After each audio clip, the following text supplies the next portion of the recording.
Gravando, nós estamos iniciando então nossa aula de auditoria socioambiental do nosso curso de mestrado em auditoria e contabilidade da Universidade Metodista de Angola, a turma do CUNEN. Hoje é 10 de junho de 2026. Meu nome é Ana Cláudia Figueroa, mais conhecida como Ana Figueroa. Você é professora dessa disciplina. Nós estamos com um tema muito interessante, desafiante aí, que é a auditoria ambiental social. Vou já começar a conversar com eles, avaliando o plano de aula proposto, né, para vocês. Aí só dá um joinha se estão vendo. A tela partilhada, por favor, para eu ter segurança que vocês estão vendo o que eu estou apresentando. Mas, obrigada. Então, basicamente, a proposta da disciplina é ter uma percepção, né, das ferramentas de identificação de impacto social e ambiental de uma organização. A auditoria social e ambiental é muito específica, né? Então ela descreve como é que é a relação da organização ou da empresa, que é o que está sendo analisado, com o ambiente do seu entorno, onde ele está inserido, né? Quais são os sistemas hoje que mais se usa na questão da gestão ambiental e avaliar um pouquinho, né, as regras, os acordos, como é que funciona quando você precisa fazer uma informação de auditoria ambiental para no contexto das regras e dos grandes acordos internacionais sobre esse tema. E como a nossa disciplina é da auditoria contábil financeira, né, ela não é interdisciplinar, não é um curso interdisciplinar, nós vamos também dedicar aí um tempo, isso é amanhã, mais amanhã, como é que é essa questão da informação financeira no contexto da auditoria, no contexto da divulgação dos relatórios, né? E também reforçar todo o tempo esse aspecto interdisciplinar, multidisciplinar, que envolve auditorias temáticas, né? As auditorias temáticas são interdisciplinares, né? Multidisciplinares. A gente vai entender um pouco por quê. E, e vamos organizar os conteúdos com esses três eixos, né? Conceito, vamos trabalhar, né, a disciplina com esses três eixos aqui, que é o conceitos e fontes, né, de trabalho, né?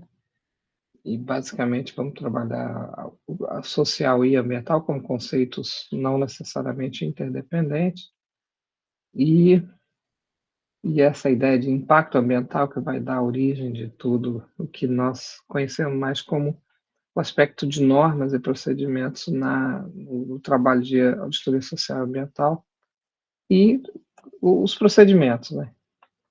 E aqui de volta a gestão de risco, né? Como a gente trabalhou na auditoria interna agora com outro aspecto, né? Que é mais o descritivo mesmo do risco no aspecto social e ambiental. E pronto, a disciplina tem uma carga horária menor do que a auditoria interna, então nós vamos focar mesmo nesses aspectos gerais, que é conceito, quais são os procedimentos e regras, né, de legalidade mínimo, e como é que se estrutura o TROP trabalho e apresenta relatórios. Pronto, é isso. Finalizamos a proposta da disciplina nesse formato, que é muito simples. A literatura que eu vou enviar para vocês, ela vai ser suficiente aí para ter uma boa apropriado conceitual sobre tudo isso, né? Mas o que é importante que a gente perceba agora é que esta disciplina ela foge um pouco o aspecto da especificidade financeira.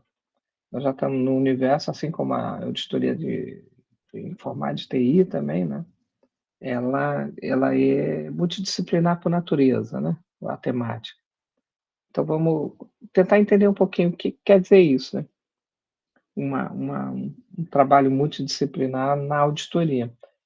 Na auditoria financeira também é multidisciplinar, né, lembra que a gente conversou na auditoria interna, sempre tem assuntos que exigem especificidades. Essas especificidades podem ser área de conhecimento específica, mas na auditoria, financeira, na auditoria que a gente mais conhece como tal, né, da área contábil, você está trabalhando os procedimentos, de fato, de registro contábil financeiro da atividade da empresa. Aqui, na auditoria ambiental, óbvio que tem um grande ênfase no registro financeiro, mas não é a especialidade técnica de compreensão do fenômeno não é financeiro, né? E aí vamos entender um pouco trabalhando a aula de hoje, né? Os conteúdos. Então vamos já para os conteúdos da disciplina. A grande questão é que conceito é esse, né? Auditoria social e ambiental. Primeira coisa que eu quero destacar com vocês é que a gente está lidando com uma temática que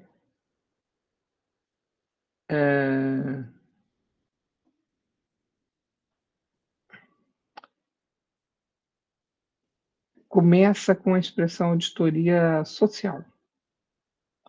O que é a tal da auditoria social? E como é que vai virar social ambiental, né? Então, eu queria começar trabalhando com vocês essa perspectiva de que a expressão auditoria ambiental ela está num contexto histórico que é anterior a essa combinação social ambiental, né? Então, nós vamos começar aqui com um, uma apresentação histórica, né? Como eu disse para vocês, e muito antigamente, ou seja, no século passado, a expressão mais usada não era ambiental, era social. O ambiental, inclusive, é um acréscimo posterior, de como a gente vai ver agora. Então, o, o que nós temos? Lembrem que a própria auditoria como tal é uma linha de trabalho, de pesquisa, que vai nascer na área contábil financeira no início do século passado, não é algo que exista antes disso. As práticas de auditoria estão diretamente associadas às práticas, às grandes creches, às grandes corrupções, né, de colarinho branco. Quando você tem quebra de sistemas complexos de sociedade, né, de comportamento financeiro por causa de irregularidades de registro, por causa de falta de segurança na relação de negócio, né, e na credibilidade de você ter ou não segurança sobre o valor das empresas e se o que a empresa produzia de que riqueza era confiável, era verificável. Isso porque no mercantilismo, no capitalismo e nas sociedades que a gente vive hoje, né, a credibilidade na informação financeira move as principais decisões no planeta. Mas esse texto aqui, que eu vou botar o link dele ali para vocês no nosso grupo de WhatsApp, o nosso primeiro texto de referência, né, que a gente vai trabalhar os conteúdos, e ele vai explicar que a, a especificidade da auditoria social ambiental vai ser originada no contexto do pós-Segunda Guerra, pós-Segunda Guerra. Né? O que é isso? O grande trauma da, da, da Segunda Guerra nós temos percebido como seres humanos que a nossa prática social faz mal à sociedade. Né? Então, o que vai acontecer é que nos Estados Unidos a auditoria tem nos Estados Unidos, né, toda a auditoria, todo o que a gente existe hoje de arcabouço. O que vai o que vai acontecer é que no contexto ali do plena Segunda Guerra, você vai ter um movimento de fiscalização no formato auditoria dos das empresas norte-americanas, né. E o que acontecer em seguida é que também se viu necessário fazer auditoria social das empresas. O que que significa uma auditoria social, né? Aí, segundo esse texto, né, os negócios, eles acontecem por apropriação de um acervo que pertence à comunidade local. Então, a empresa seria um terceiro que explora recursos naturais, que se apropria de conhecimentos ancestrais, que se apropria da disponibilidade de patrimônios das mais diferentes ordens, né? E que a exploração da própria existência e da própria conexão do ser humano com a natureza. Veja bem, nós estamos aqui no início do século XX, o início das grandes corporations que hoje mandam no mundo, né? Então você tem a PepsiCo, que é dona de áreas enormes naturais, porque ela tem preocupação em ser dona dos reservatórios de água natural. Você tem, assim, as grandes corporações movendo-se globalmente sem nenhuma trava e comprometendo as, as existências das sociedades humanas, né? Isso hoje já está mais do que claro, mas lá no início do século XX, o primeiro processo foi lá em 1940 de identificar a necessidade de estudar esse impacto das grandes corporações comprometendo o ambiente físico das sociedades onde ela atua, dos governos onde elas atuam, né? E aí, qual era a proposta? Identificar, olha só que legal aqui, né? Através da visibilidade de dados e informação integrados. Então, você pega uma diversidade de dados, integra e faz uma amostra, né, para entender o padrão. Qual é o padrão de relacionamento da ação da empresa na comunidade, né? Então, em que medida você tem um impacto sobre terceiros? Como é feita a gestão dos conhecimentos e dos recursos que envolvem a atividade da empresa, né? E, obviamente, nessa época se prepara, se conceitua muito a necessidade de construir uma responsabilidade da empresa sobre o meio em que ela está inserida, né? Então, aqui esse artigo vai dizer que muitos textos, muitos documentos vai confundir auditoria social com responsabilidade social, que são processos simultâneos, têm interesses comuns, no entanto, a responsabilidade social é a própria entidade geradora de informações sobre os benefícios que ela provoca, enquanto que a auditoria é o inverso, é a sociedade criando critérios de avaliação e medição da atividade da empresa. Então, a auditoria social seria uma auditoria obrigatoriamente externa. Então, a autodeclaração de responsabilidade social da empresa é, é um trabalho de auditoria interna, né? Mas o trabalho de auditagem na característica social ambiental é de características da sociedade, né? A sociedade se criando um mecanismo. O legal nesse link, que vocês podem ver, né, que eu partilhei aqui para vocês, é que do lado aqui você tem vários sites que são links correlatos a essa informação, né? Quem quiser ampliar um pouco o conhecimento sobre os conteúdos que estão inseridos aqui, pode também navegar nesses links que estão no entorno aqui, bem aqui do lado à direita, né? Como eu já botei lá o link desse texto lá no WhatsApp, vocês podem usar isso como material de estudo, né, e depois se quiser dar uma investigada melhor, se tiver de interesse, foco do trabalho, ou você está trabalhando fazendo algum texto em função, que faz cruzamento com as informações dessa disciplina. Então, na origem, você tem a tal da auditoria social, né?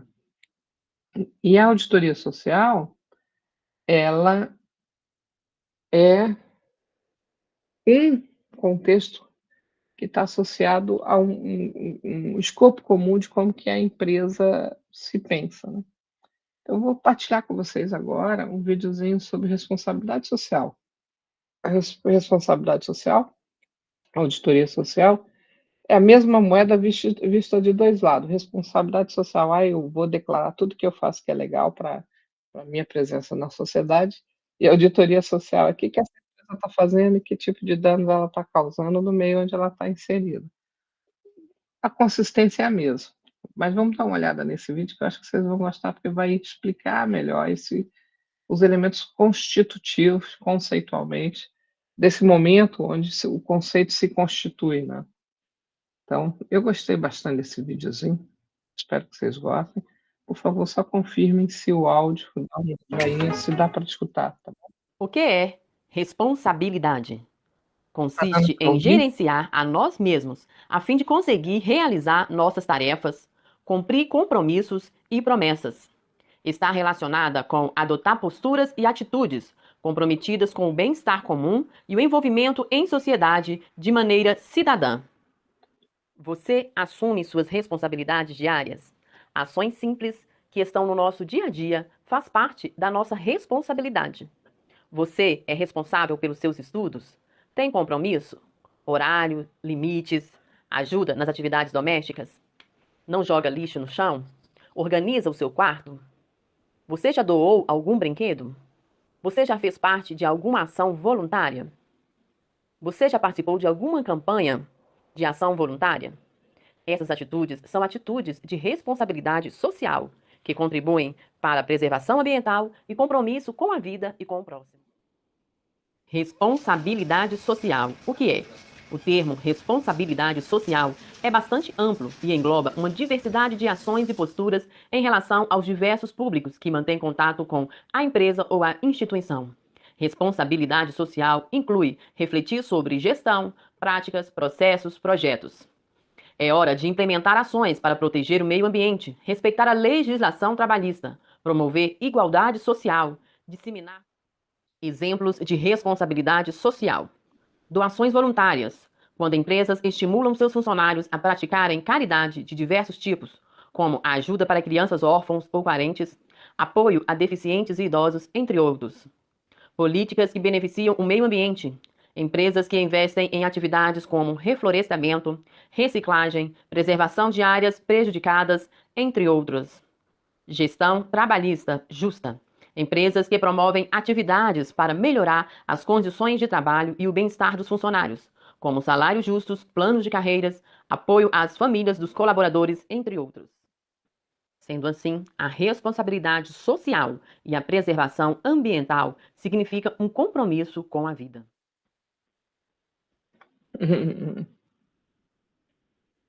Como vocês podem ver, a responsabilidade é muito assim, a empresa diante do do meio em que ela está inserida. Então, vamos pensar um pouco. Nós estamos no início do século passado e é o início da sensibilização que vai acontecer ao longo do final do século passado e que se consolidou nesse século presente, que é a ação humana, ela degrada o ambiente. Não só assim, na questão ambiente, floresta, extinção de espécies animais, né? Mas no sentido mesmo que a ação humana impacta o próprio ser humano, impacta a organização social, impacta a capacidade de sobrevivência de comunidades. Então, por exemplo, você decide construir uma barragem a área alagada mata a cidade, né? Isso é um impacto gigantesco ambiental, né? Aí o I social, né? E aí a responsabilidade social é a empresa se pensando, como eu posso reduzir o impacto da minha presença, né? Então a sociedade, a empresa nunca quer parar a atividade fim dela, ela quer continuar a expandir a atividade fim, só que ela quer reduzir o dano, porque não só a imagem pública da empresa fica comprometida, como também hoje em dia, né, e ao longo do século passado, sempre, principalmente da segunda metade do século passado, muitas legislações, muitos acordos foram feitos para monitorar as práticas e a qualidade das práticas das corporações, das empresas, né? Então, na disciplina Auditoria Social e Ambiental, a gente vai estudar muito como que essa, essa necessidade de monitorar a ação das corporações no meio, né, provocando estragos, e inicia-se também uma grande discussão de reparação, ou de prevenção, e aí começa também uma discussão de como que você elenca quais são as boas práticas, como que você cria critérios e, e cria parametrizações para monitorar o trabalho. E aí depois vem o trabalho, vamos monitorar. Então, dois frutos desse esforço de criar parametrizações, eles hoje são estruturantes do trabalho na auditoria. O primeiro a gente trabalhou na auditoria interna, que é a gestão de risco, que é a própria empresa monitorando os riscos através os riscos de existência do seu negócio, né? E nós sempre ter claro que se eu não atendo à legislação de proteção do impacto da minha ação, obviamente o meu negócio vai ter risco de não ter autorização para continuar. Então, dentro das matrizes de risco, existe um pedaço muito grande que é dedicado ao impacto social, né, à responsabilidade ambiental, da ação que eu desenvolvo, né, na atividade que eu desenvolvo, da atividade fim que eu desenvolvo na sociedade. Então, esses dois instrumentos que vieram para determinar muito a, a, as, os monitoramentos, né, que as auditorias sobre a atividade das empresas, um é o gestão de risco e o outro é o pacote de regramentos que precisam ser monitorados, né, que é o que a gente vai estudar agora em engenharia a auditoria social e ambiental. Esses dois instrumentos passaram a ser estruturantes do trabalho metodológico da auditoria, que é o que nós vamos conversar hoje e amanhã, né? Então, para explicar melhor, eu vou passar outro videozinho aqui, que é para falar um pouco dessa coisa dos regramentos, né? Que, com base a que a auditoria se debruça para monitorar social e ambientalmente o trabalho das empresas, né? Então, uma pergunta está aí pendente. E a gente sempre ouve falar das certificações de qualidade, né? São várias, mas a maioria delas está em torno de uma sigla que a gente fala ISO, ISO. Aí tem um cara que explica o que é a ISO de um jeito bem legal que eu achei que é explicativo, né? Então vale a pena a gente ver. Novamente me dá um joinha se o som tá ok, tá bom? Na internet, ou tem ali contato com a ISO 9001, a ISO 14, a ISO 45, já fica um pouco confuso. Senão quando você passa na rodovia, vê aquela placa enorme numa empresa grande lá, empresa certificada ISO 9001. Até mesmo quando você pega um produto e vê naquele produto ali, empresa certificada ISO 9001 ou outras certificações da ISO 45, a 14, que são as mais comuns, e se pergunta o que é essa ISO. Então no vídeo de hoje a gente vai explicar para vocês de uma maneira simples para você entender. A ISO nada mais é do que uma organização não governamental que trabalha desenvolvendo normas para uso nosso, de um modo geral. Então a gente tem ISO para folha de sulfite, a gente tem ISO para produção de produtos em alumínio, a gente tem ISO para construção de microfones, a gente tem ISO para confecção de materiais como borracha, plástico, poliuretano e outros, vidro e por aí vai. Mas nada mais é do que uma organização que vai criar normativas, vai criar requisitos, critérios para a produção de diversas coisas no mundo. Mas é impossível falar da ISO sem dizer como que ela nasceu. Então eu vou contar uma historinha para vocês.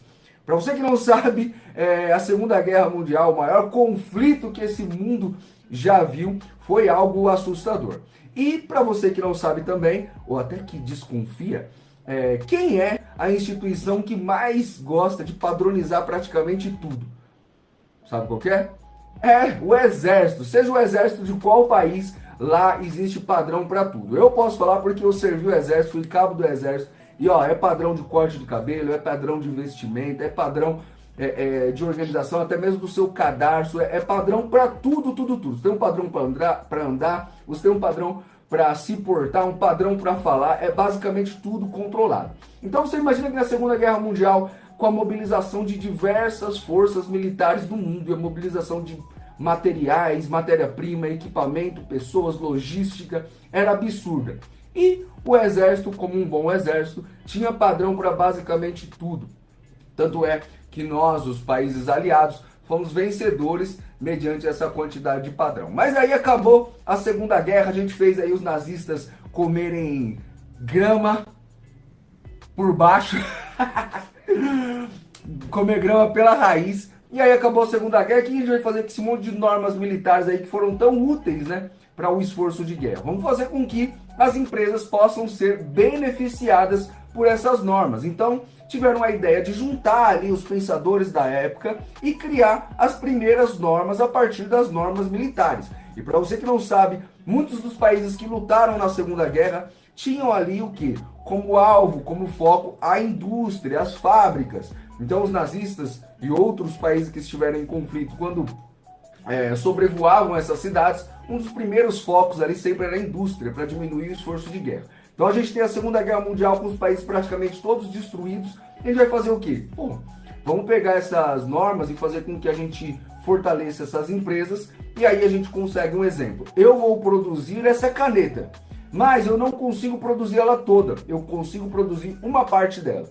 Então se eu mandar essa tampinha aqui para outro país produzir ela, eu preciso que ele produza esse material no meu padrão, para quando ela chegar eu poder encaixar. Então para isso a gente precisava ter uma norma para a caneta toda, para quem fosse produzir a parte aqui do recipiente, para quem fosse produzir aqui a ponta, para quem fosse produzir a tampinha. Então foram criadas essas normas militares a partir da ISO, essas normas para a indústria, a partir dessas normas militares. E aí nasceu em 1947 a ISO. A ISO não é uma organização que algum país controla, é uma organização não governamental. E ela é muito utilizada por diversos países do mundo para monitorar essas ações ali quanto a requisitos para produtos. Então com a ISO 9000 você consegue controlar. Outras ISOs, como a própria família 9000, aí no caso a ISO 9001, ela prevê processos de gestão da qualidade, mas não é a qualidade às vezes de um produto, sim a qualidade dos processos, para que os processos sejam controlados e o produto no final ele tenha uma qualidade controlada, a empresa seja mais eficiente e mais eficaz. Então, com tudo isso aí foi da forma que nasceu a ISO. A ISO 9001 nasceu após a Segunda Guerra, em 1947, a partir de normas militares, para que nós, como pessoas, como indústria, como processos, possamos ser mais eficientes e mais eficazes. Essa é uma historinha aí. Então a ISO seria isso, esse manual de produção, esse manual para que a gente consiga ser mais eficiente, para que a gente consiga controlar os produtos e os requisitos de uma forma geral. Gostou desse conteúdo?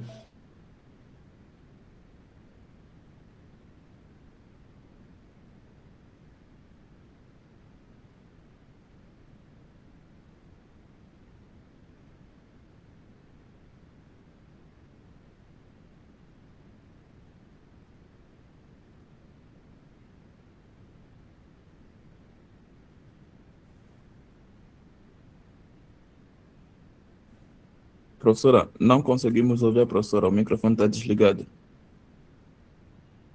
Obrigada, Aristides. Eu aqui explicando o vídeo, vocês sem saber. Desculpa aí. Mas o que eu estava comentando que esse vídeo explica um pouco o que é a tal da ISO, né? Na realidade, o que nós construímos desde a Segunda Guerra são procedimentos internacionais de controle da atividade como um todo da empresarial. Então, como é que eu vou comparar o que eu faço se é de qualidade similar ao que faz uma empresa na Índia, na Europa, nos Estados Unidos? Então, a ISO passou a ser normas e procedimentos na produção de bens, na produção de serviços e na própria gestão empresarial, que são procedimentos mínimos de qualidade. Então, passou a ser uma grande discussão se aquela empresa, se aquela atividade possui ou não o padrão de qualidade ISO. Então, as ISOs são atualizadas continuamente, mas é uma organização que resolve dizer qual é a qualidade mínima para tal coisa, ou tal característica. Então, na área empresarial, a gente usa as 9.000 que ele chegou a citar, que é as regras e os padrões e os controles que devem se utilizar na gestão empresarial. Então, a ISO passou a ser um parâmetro muito bom para construir as janelas ou os descritivos de uma matriz de risco. Então, o que é matriz de risco? Se eu atendo ou não com qualidade na produção de bens ou na atividade. E aí, geralmente, os itens de gestão de qualidade que possuem as ISOs são os itens que a gente usa para monitorar as matrizes de risco. É muito importante conhecer, dependendo da atividade empresarial, qual é a ISO que regra aquele tipo de procedimento. Então, é infinito, é enorme. Alguns países produzem seus próprios regramentos, né? No Brasil, nós temos a BNT, que é a Associação Brasileira de Normas e Técnicas. O que eles fazem? Né? Eles emitem as NBRs, que são normas de procedimentos na produção industrial e na gestão e na produção do ensino superior, tanto que no Brasil a BNT é o principal órgão de regra na produção de documento científico, na prática da produção da ciência. E é a produtora de normas que monitora a qualidade da atividade industrial no Brasil. Né? É um papel fundamental, né, que é o nosso Instituto de Normas e Técnicas. Então, todo país possui suas próprias discussões de legalidade, porque no final, o que nós estamos dizendo? Uma regra de qualidade é uma norma, né? Pode não ser uma lei, mas é algo a ser acatado com força de lei.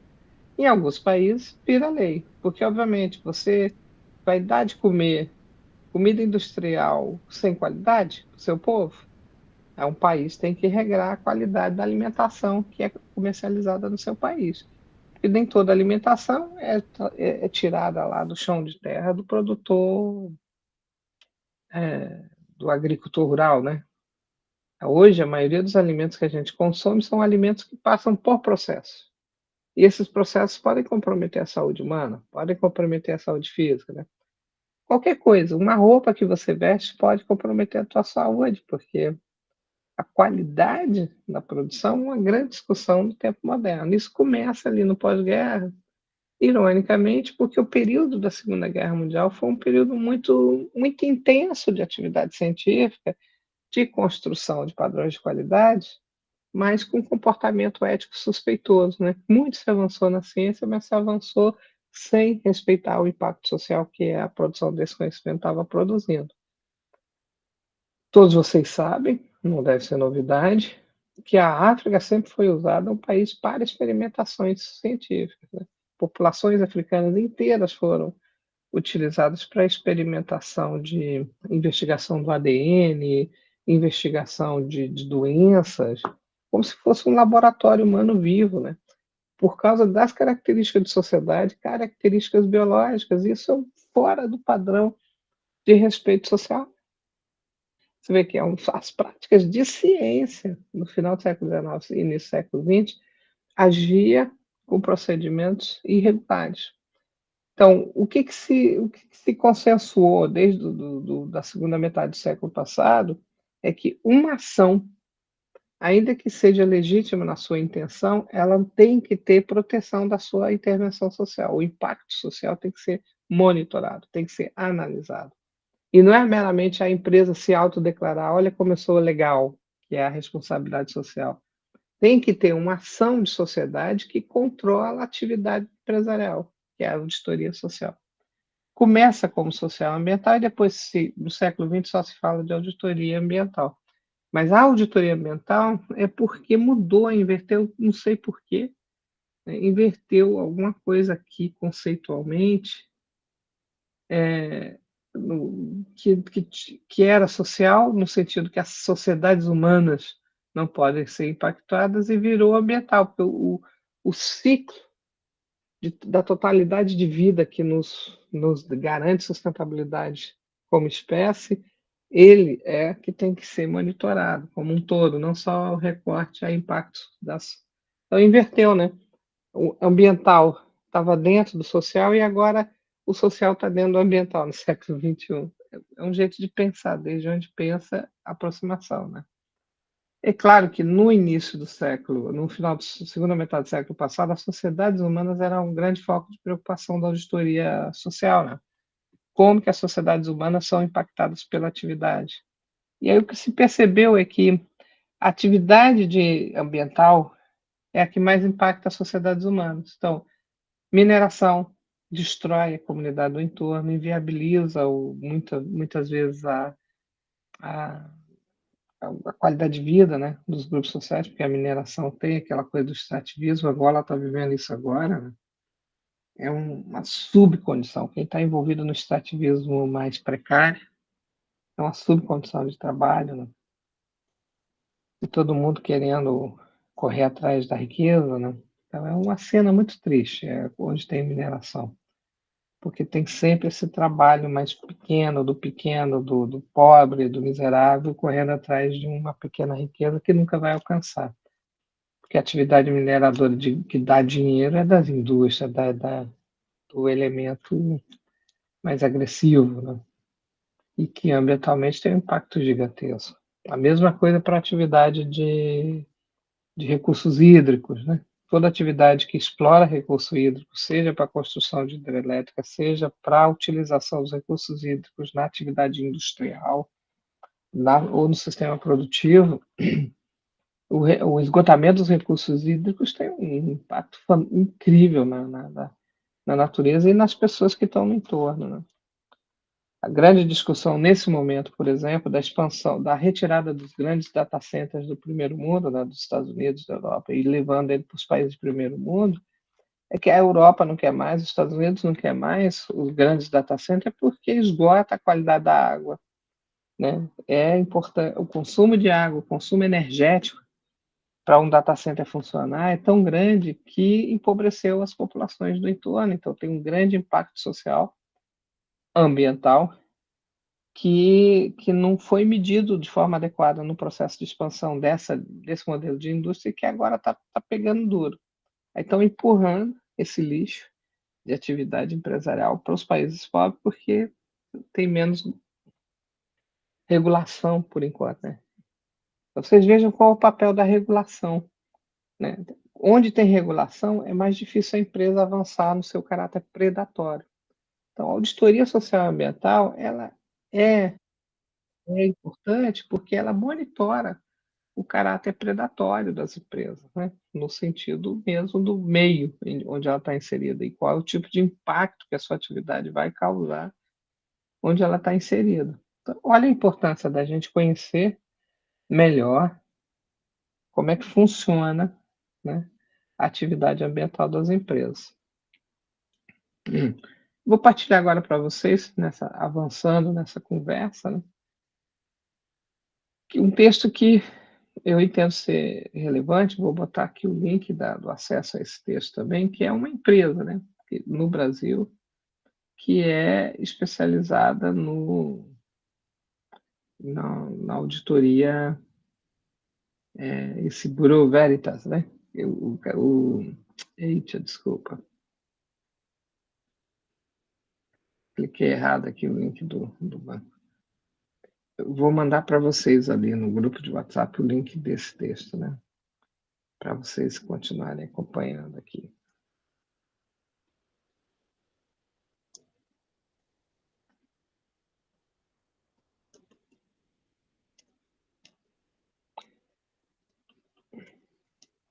Esse pessoal Veritas, coloquei já lá o link, tá?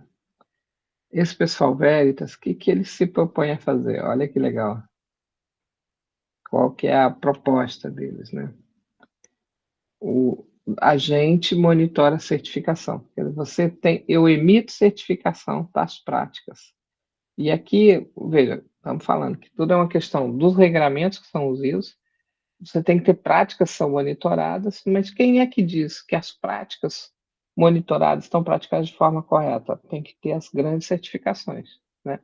As certificações atendem às regras ISO, mas houve um processo de evolução e elas estão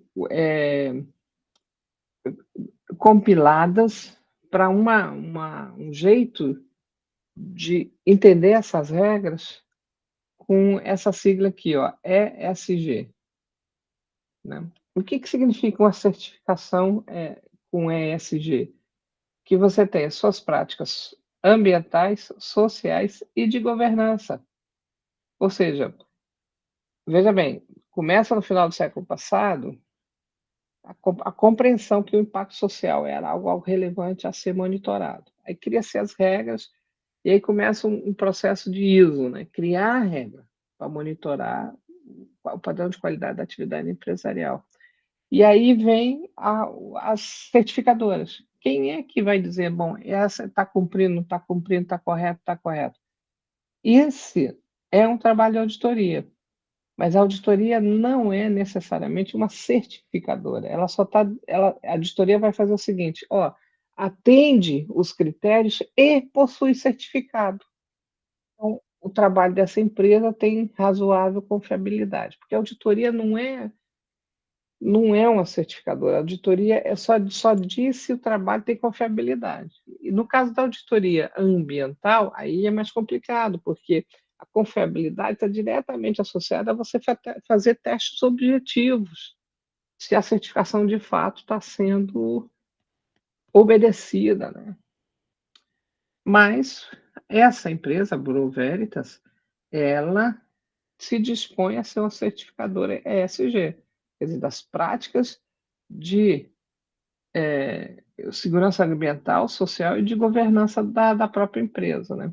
Ou seja, ela verifica se a responsabilidade social, ou seja, a maneira como a empresa se apresenta toda certinha, né, ela tem de fato valor na atividade da empresa. Né? Então, o que acontece? A gente foi vendo crescer o negócio de auditoria social por conta de que as auditorias sociais, olha só o que a Veritas está dizendo, emprega técnicas de auditoria que fazem verificação, controle e certificação de marcas. Então, a Veritas, essa empresa, está se apresentando como uma empresa de auditoria social que verifica, controla e certifica a atividade das empresas. E nomeia isso como auditoria social. Quando você contrata ela, ela vai fazer uma auditoria social. E a auditoria social, então, vai te dar toda a cadeia de ações que você deve ter para ter garantido isso aqui, ó, programa de qualificação. Aí tem programa de qualificação de tudo quanto é sobrenome. Programa de qualificação, nesse caso aqui, é de fornecedor, é um tipo de certificação.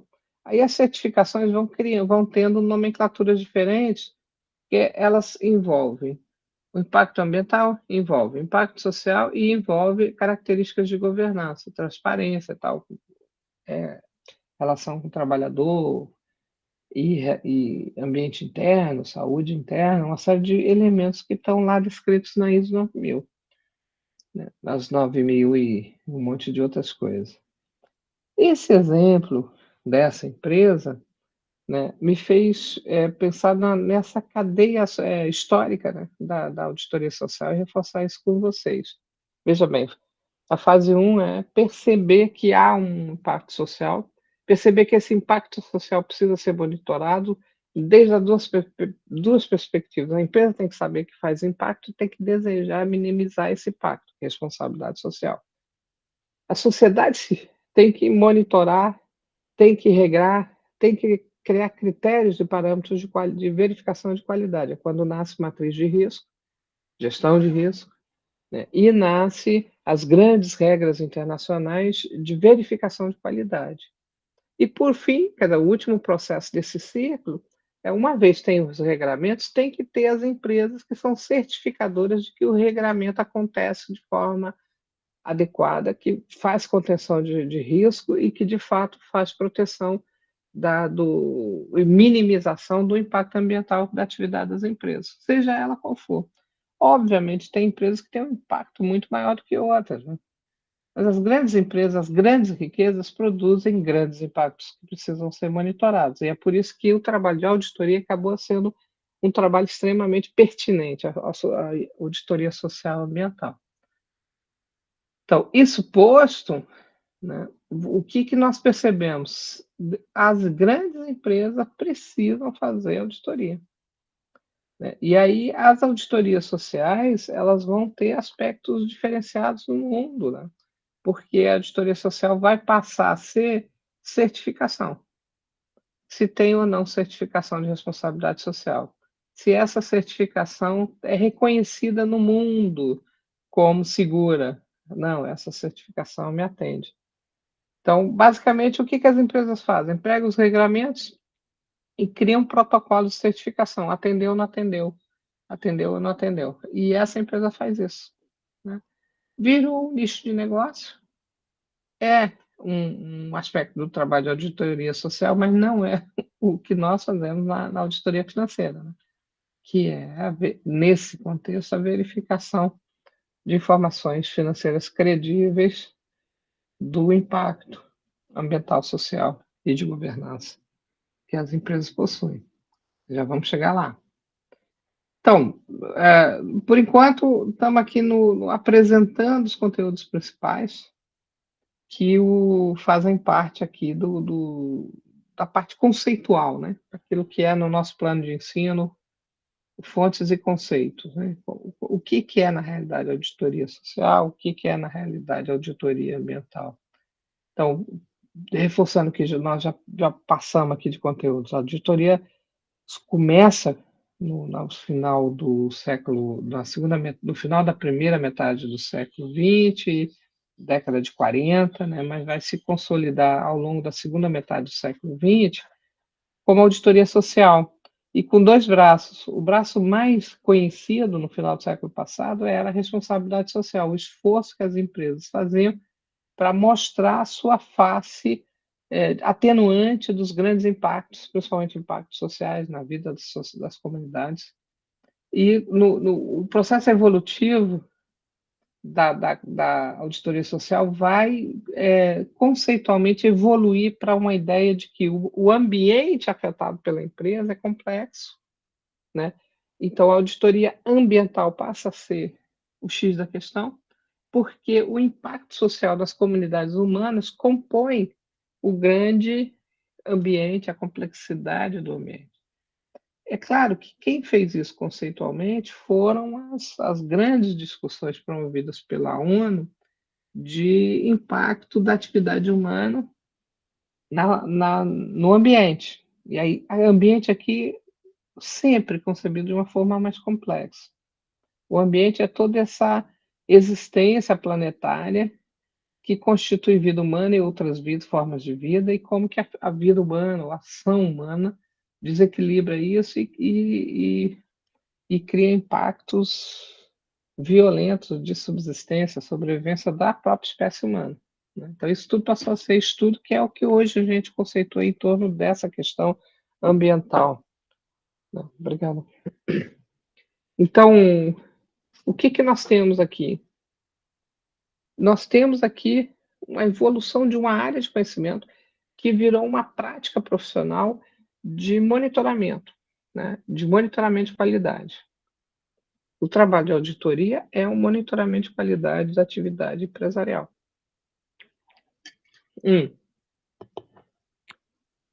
Como é que avança para o século XXI, a virada do século XX para o século XXI? Já se caracterizando como auditoria ambiental e a auditoria social dentro da ambiental. Olha só que legal esse vídeo que vai explicar o que é auditoria ambiental, né, o conceito, né? Novamente, quando estiver passando aí, vocês me confirmam comigo se estão vindo. Só um joinha, por favor. No mundo atual, as empresas enfrentam uma pressão crescente para operar de forma sustentável. A auditoria ambiental surgiu como uma ferramenta crucial para as empresas avaliarem e melhorarem seu desempenho ambiental. Este processo ajuda a identificar riscos e oportunidades ambientais, garantindo a conformidade com os regulamentos e promovendo práticas responsáveis. Por meio de auditorias ambientais, as empresas podem economizar recursos, reduzir sua pegada ambiental e melhorar sua reputação. Este vídeo irá mergulhar no conceito de auditoria ambiental, explorando sua definição, objetivos e benefícios. Examinaremos os diferentes tipos de auditorias e descreveremos as etapas envolvidas em sua condução. Além disso, abordaremos os desafios e tendências que moldam o campo da auditoria ambiental. A auditoria ambiental é uma avaliação sistemática, documentada e independente do desempenho ambiental de uma organização. Envolve uma avaliação abrangente de processos, práticas e instalações para determinar a conformidade com os regulamentos ambientais e padrões internos. O processo de auditoria visa identificar riscos ambientais, avaliar a eficácia dos sistemas de gestão existentes e fornecer recomendações para melhoria. Os objetivos da auditoria ambiental são múltiplos. Primeiramente, garante o cumprimento das leis e regulamentos ambientais aplicáveis, identifica potenciais riscos e responsabilidades ambientais, permitindo que as empresas os mitiguem proativamente. Promove a sustentabilidade, avaliando o consumo de recursos, a geração de resíduos e as emissões.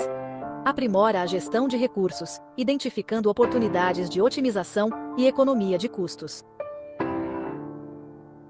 As auditorias ambientais podem ser categorizadas em diferentes tipos, com base em seu escopo e objetivos. As auditorias de conformidade verificam a aderência a leis e regulamentos ambientais. As auditorias de desempenho avaliam a eficácia do sistema de gestão ambiental. Auditorias de sistema de gestão avaliam a implementação de sistemas como a ISO 1001. Cada tipo de auditoria fornece insights valiosos sobre o desempenho ambiental. O poder das auditorias ambientais. Benefícios. A auditoria ambiental oferece inúmeros benefícios, desde economia de custos até reputação aprimorada. Ao identificar ineficiências, as auditorias podem reduzir custos. Descobrem oportunidades para otimizar energia e água, minimizar resíduos e reduzir emissões de transporte. Melhoram a imagem pública e atraem clientes e investidores. A conformidade evita penalidades legais e danos à reputação. Identificam e solucionam lacunas de conformidade, minimizando multas e publicidade negativa. Práticas sustentáveis reduzem a pegada ambiental. O processo de auditoria, um guia passo a passo. Uma auditoria ambiental envolve um processo estruturado com várias etapas principais. Primeiro, o planejamento define objetivos, escopo e metodologia. Uma equipe qualificada é montada e um cronograma é desenvolvido.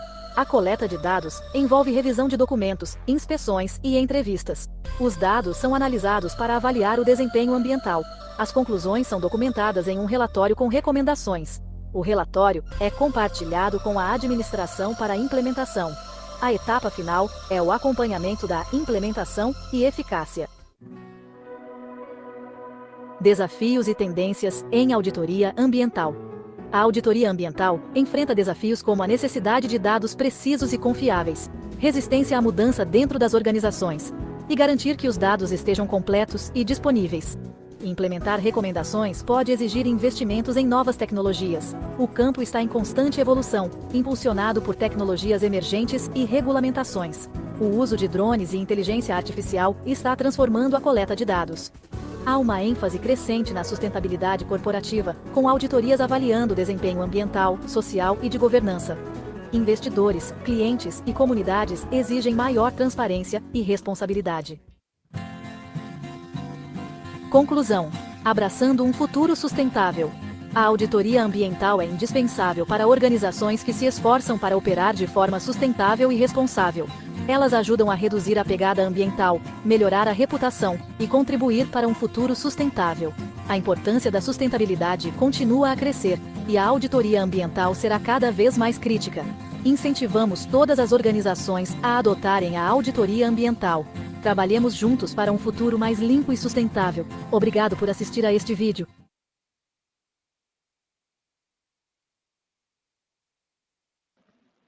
Veja, foi um vídeo programado para mostrar para a gente como é a importância e o que caracteriza o trabalho da auditoria ambiental. Vocês vejam que quando ela fala do o que é o trabalho de auditoria ambiental, não é nada diferente da velha fórmula do que é o trabalho de auditoria.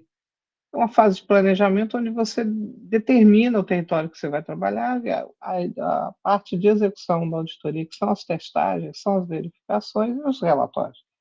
Essa tríade vai acontecer sempre que você tem auditoria, seja ela qual for. No caso da auditoria ambiental, o grande nó qualquer auditoria, na minha opinião, é que o planejamento que é a fase mais complexa, porque você define território de legalidade, qual é a amostragem, qual é o objetivo da auditoria, né? E ela fica aparecendo muitas vezes, a auditoria ambiental, uma auditoria interna, porque ela tem que trabalhar com a matriz de risco como um universo de verificação. Geralmente porque a matriz de risco trabalha com as certificações, os ISOs, né? De verificação de qualidade. Mas não se caracteriza como interna, ela se caracteriza como externa porque é o olhar, a auditoria ambiental é o olhar de controle externo sobre os resultados, sobre a produtividade da empresa. Ora, se nós estamos debruçados sobre verificação de um controle sobre a atividade da empresa, nós obrigatoriamente temos que olhar os impactos. E aí, na verificação, a amostragem dificilmente é dentro da empresa. A amostragem geralmente é o impacto que a empresa está causando. Às vezes, o sistema de produção da empresa tem um alto impacto no meio, tem um alto impacto na comunidade, ou o produto da atividade da empresa, da organização, produz impacto. Isso são os métodos de verificação. E é óbvio que você precisa entender o que é isso à luz das regras de certificações. Né? Então, nós temos a ISO 14001, que é a ISO do sistema de gestão. Vou partilhar agora o livro, e esse texto eu vou... esse texto é um texto em PDF, eu vou socializar com vocês ali no grupo do WhatsApp agora, que é o nosso texto terceiro da aula de hoje. Então, me confirma comigo se estão visualizando, dá o joinha, por favor. Esse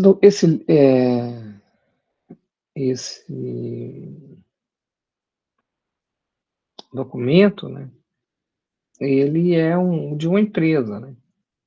Ele pega o sistema de gestão ambiental da empresa baseado no 14001, tá vendo? 2015-1. Então, o que a empresa vai publicar? Que ela está certificada de acordo com 4001, que ela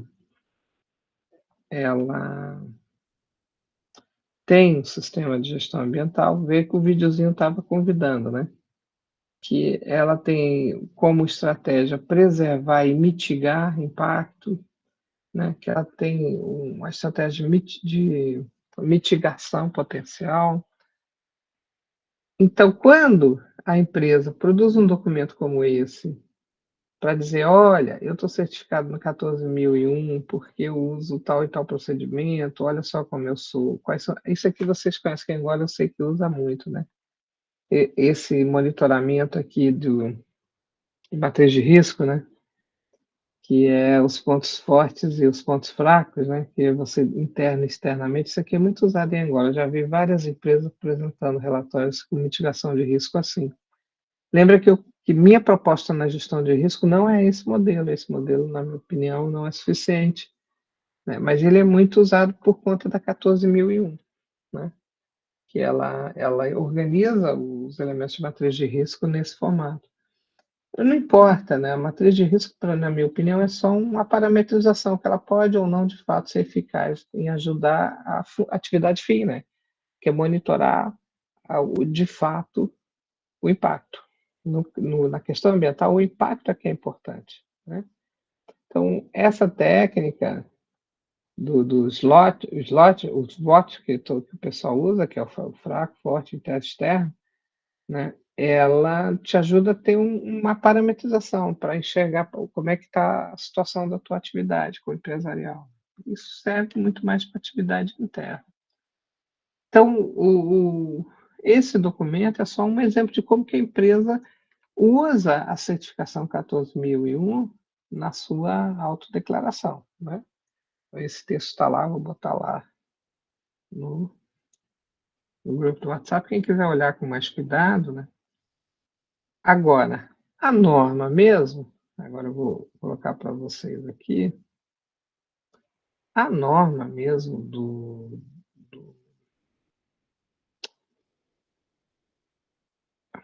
desculpa, da 14001, deixa eu ver, estou mandando para vocês lá no grupo do WhatsApp agora, tem essa versão, que é a versão já introduzida, olha lá vou abrir aqui para ficar fácil para nós todos lermos juntos. Acabei de colocar lá no grupo do WhatsApp, tanto o link desse material que a empresa se apresentou, olha, eu cumpro a 14001, como esse documento que eu coloquei agora, que eu vou partilhar para vocês também, que esse sim, o nosso trabalho da aula de hoje é com base nesse documento, que é, deixa eu achar ele aqui, desculpa, acho que eu não abri ele direito, não, está aqui. O que é a própria norma, né? 14001, tá vendo? ISO 14001 é uma BNT brasileira que transcreveu o 14001 como norma brasileira, os requisitos que o Brasil está exigindo também, né? Com base na 14001. O que vocês têm nessa norma aqui?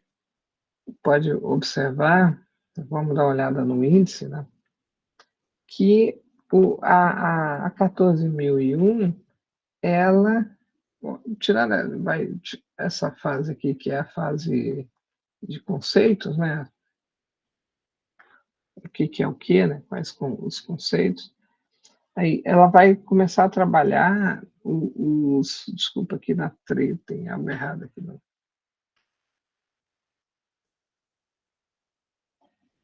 Ela vai trabalhar também, ó, com os elementos de ações de risco e oportunidades, né? Você faz no planejamento. Então, veja que a estrutura tá aqui, ó. Política ambiental, planejamento, como é que você faz? Primeiro vem a legalidade, né? Os elementos de lei, e aqui vem o trabalho em si que você faz, né? De monitoramento, os recursos que você usa. Então, você veja que é a ISO de como que você faz a ação de gestão do impacto ambiental. E dentro dessa ISO tem muito do trabalho da própria monitoramento da gestão de risco, né? Então, aí tirando esse texto introdutório, né, você vai ver que o que nós já vimos naquele videozinho, né, que é o contexto de elaboração, planejamento da auditoria, né, envolve um ciclo de relacionamento que precisa ser estudado, né? Esse ciclo de relacionamento que precisa ser estudado é o que vai garantir se os requisitos estão sendo cumpridos, se de fato as regras mínimas estão sendo constituídas, né? Então, estruturado em 3 aspectos, né? Desempenho ambiental, legalidade e outros documentos normativos que possam respaldar a segurança da ação, né? E os objetivos ambientais, quer dizer, de que forma as questões ambientais do trabalho técnico específico, do meio ambiente, do controle de qualidade de ambiente estão sendo atendidos, né? Então, esses 3 elementos, nenhum deles são elementos da ordem financeira, da gestão financeira. Não sei se vocês observaram. Nós estamos falando de um trabalho de auditoria onde o especialista financeiro, né, o contador e tal, não é protagonista. Ele é um assessor técnico especializado. Como eu já tinha dito para vocês, as auditorias específicas técnicas, como é a auditoria de informática, auditoria de ambiental e outras que sejam temáticas específicas, não afetas à gestão administrativa e financeira, o protagonista auditor não é o contador. O protagonista é geralmente um engenheiro, um biólogo, um especialista técnico na área do impacto, né? Então, vamos supor, atividade mineradora. O auditor cabeça não é um contabilista, é um geólogo. Atividade de exploração hídrica, né? Aí ou é um engenheiro da área hídrica, né? Dependendo do país, né? Ou é um biólogo. A atividade de criação de indústrias, né? Aí já é um engenheiro, criativo, ou atividade de construção, arquitetura civil, né? Então, o auditor vai ser aquela área de conhecimento mais afeta da atividade que está em análise, né? Dependendo da atividade da empresa. Onde que entra o trabalho do auditor, do formado, né, numa auditoria financeira? Quando é a auditoria específica, temática, ele é um auxiliar técnico qualificado, porque toda e qualquer medição de risco precisa virar uma probabilidade de impacto financeiro. E aí, o auditor financeiro, numa auditoria como essa, quer dizer, o cara da expertise financeira, que seríamos nós, da contabilidade e auditoria, a nossa função é medir o tamanho do buraco, né? É medir o tamanho do dano, é medir o tamanho do risco, né? E botar valor financeiro com probabilística, com técnica, com possibilidade disso ser verdadeiro. Então, mas para conseguir fazer isso, nós temos que estudar as normas, porque as normas estabelecem a margem de qualidade que você pode verificar. Aí você transforma isso em possibilidade de impacto. Se o impacto é menor, se o impacto é maior, qual é o tipo de risco financeiro que a empresa está correndo. Parece pouca coisa, mas os grandes acidentes ambientais, por exemplo, como foi aqui no Brasil, quando estourou as barragens de guarda de restos de atividade mineral que destruíram cidades inteiras. A última tragédia maior foi a de São Marcos, que destruiu um rio, né, lá em Minas Gerais, o Rio Doce. A barragem estourou lá para cima, veio aquele lamaçal vindo, por onde o lamaçal passou, matou todo o rio, chegou no mar e criou uma sombra no mar que durou 3 anos para se mudou o bioma. E o dano ambiental foi calculado numa primeira negociação com a empresa em não sei quantos trilhões de dólares, depois repactuaram, e só aumenta a dívida da empresa com a sociedade brasileira por causa do impacto que esse acidente ambiental causou. Veja bem, o impacto ambiental destrói tudo que vem à frente, destrói gente, destrói natureza, destrói tudo. Mas com quem que foi feito o pacto? Com o Estado. E quem que representa os interesses daquela comunidade é o Estado brasileiro. Aí o Estado brasileiro faz a mediação de resolver o impacto ambiental. Olha a quantidade de relatórios e a quantidade de discussão financeira que não existe num grande acidente como esse, né? Então, geralmente, a auditoria ambiental é para prevenir que esses acidentes não aconteçam. Olha só a responsabilidade. Você tem que fazer um trabalho de monitoramento contínuo, de definição contínua do risco financeiro, inclusive porque as empresas, em geral, acham muito barato. Se tudo der errado, quanto é que eu vou pagar de multa? Ou quanto é que eu vou pagar de... E aí ela continua agindo porque faz mais dinheiro fazer até que dê errado. Quando der errado, a gente preserva a riqueza de outro jeito, paga o ônus, porque já fizemos uma riqueza em cima da exploração sem cumprimento das regras. Isso é muito comum no mundo empresarial e é função da auditoria alertar que isso está acontecendo, para prevenir, para ter uma intervenção estatal de proteção ambiental. Essa disputa, meus queridos, não é pequena. Obrigatoriamente, quem se envolve num trabalho de auditoria ambiental se envolve numa briga muito desigual, que são as grandes corporations fazendo grandes riquezas e a gente calculando o dano com valores pífios ao que ela ganha. Então, esse material está lá, esse texto da ISO 14001, vai ser base do trabalho da aula de hoje, né? Aquele trabalhinho por aula, né? O formulário, vamos utilizar esse texto como uma das fontes para fazer o trabalhinho, para estudar mais e se apropriar melhor dos conteúdos que nós trabalhamos hoje, né? E também os vídeos, os documentários que estão apresentados nesse site, eu gosto muito de visitar esse pessoal, porque eles estão sempre apresentando umas novidades legais aqui. Mas olha só, esse pessoal é um site que é de formação, eles chamam Na Prática. E eles têm essa notícia que eu sempre achei muito relevante, né? Que é 9 documentários indispensáveis para quem... Opa, desculpa, foi muito rápido.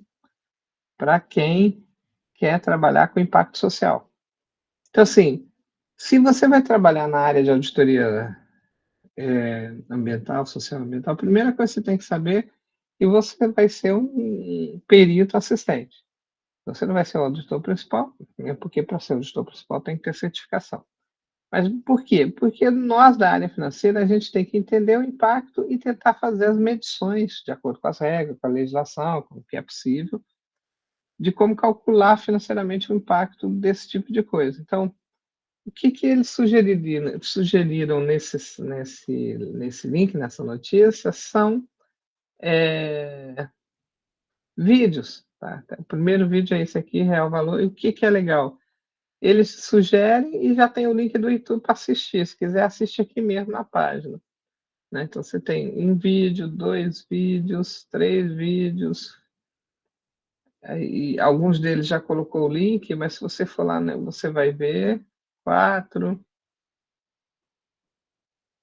5, são 9 vídeos. Tá vendo? O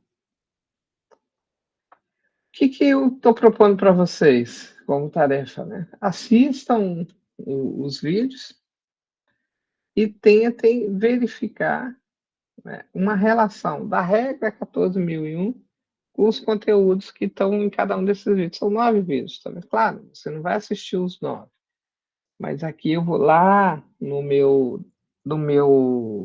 formulário que vocês vão entregar a atividade da aula de hoje, eu vou sugerir que vocês assistam pelo menos 3, e para cada um do vídeo que você assistir, você fazer um relato de relacionamento entre os conteúdos do vídeo e a norma 14.001, que também está como material de estudo base principal da aula de hoje. Então, qual é a minha ideia com vocês? Vocês vão ver essas realidades descritas, né? Esses documentários são realidades descritas, são situações diversificadas, que podem te ajudar a entender a norma, a aplicação da norma, né? Então, primeiro dá uma lida lá na norma, nesse documento, 14.001 da norma brasileira, que é a mesma da internacional, é um copia e cola dos conteúdos, né? E pensa, o que a norma diz que precisa ser controlado. Aí vai lá, assista 3 vídeos que você vai pegar. Bom, a norma diz que tem que controlar tal outra coisa. Nesse vídeo, né, percebe a necessidade, quase como se você estivesse fazendo um planejamento de auditoria, né? Você vai planejar a sua inserção ali naquela realidade que o vídeo traz, e a regra exige que você faça tal e tal procedimento, né? Então, mais ou menos, se eu fosse auditar essa realidade, quais seriam os procedimentos da 14.001 que seriam necessários aplicar aqui?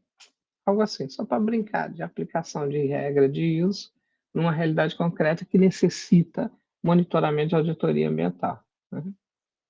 E aí, com isso, a gente constrói os conteúdos básicos da aula de hoje, que são dessa natureza. Uhum.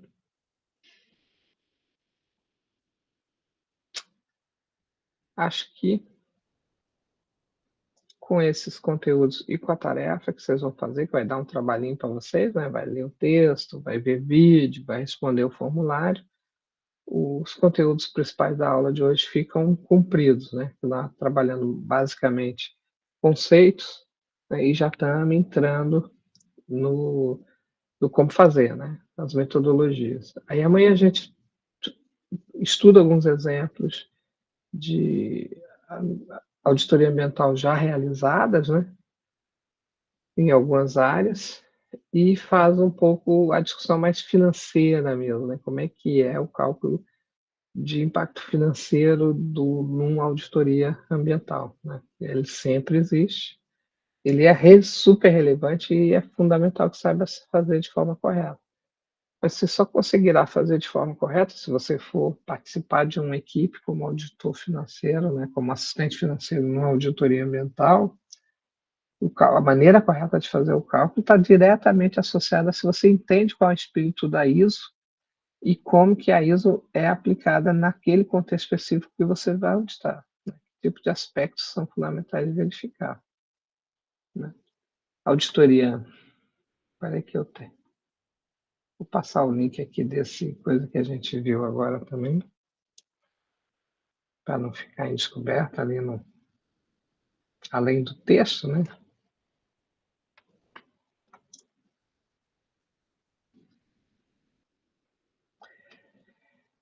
Acabei de colocar ali o texto e o link para a atividade do Google Forms da aula de hoje. Eu já coloquei lá no grupo de WhatsApp. Isso posto, né?